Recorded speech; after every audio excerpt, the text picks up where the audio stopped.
Nanawagan sa pamahalaan ng 150 manggagawa na tinanggal sa trabaho ng kilalang businessman sa Laguna.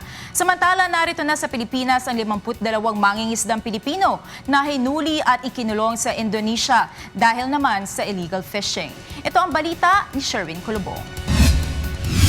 Sa Laguna, 17 araw nang nakabarikada sa gate ng isang private company na dati nilang pinagtatrabahuhan ng 150 mga manggagawa sa Cabuyao, Laguna. Nag-ugat umano ang pagtanggal sa kanila sa kumpanya na pagmamayari ng kilalang businessman dahil sa isinampa nilang reklamo sa Dole Provincial Office. Dahil sa kawalan ng trabaho, problemado sila ngayon sa pang-araw-araw na pangangailangan ng kanilang pamilya at sa pag-aaral ng kanilang mga anak. Umaapilan na sila sa pamahalaan na mamagitan na sa kanilang usapin upang makabalik na sila sa trabaho.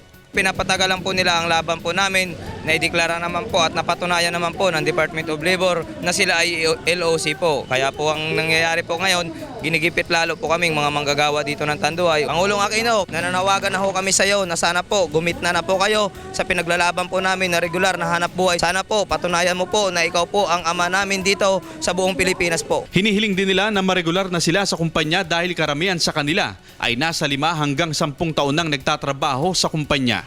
Sa Davao, nakauwi na sa bansa ang 52 Pilipinong mangingisda na hinuli dahil sa illegal fishing sa karagatang sakop ng Indonesia. Ayon kay Eastern Mindanao Command Public Information Officer Captain Alberto Caber, na-detain ang mga mangingisda sa Bitong City, Indonesia dahil sa kawalan ng mga dokumento gaya ng fishing license, identification papers at health certificates upang makapagbiyahe ng mga isdang nahuli sa labas ng teritoryo ng Pilipinas. Ang ating Naval Forces Eastern Mindanao.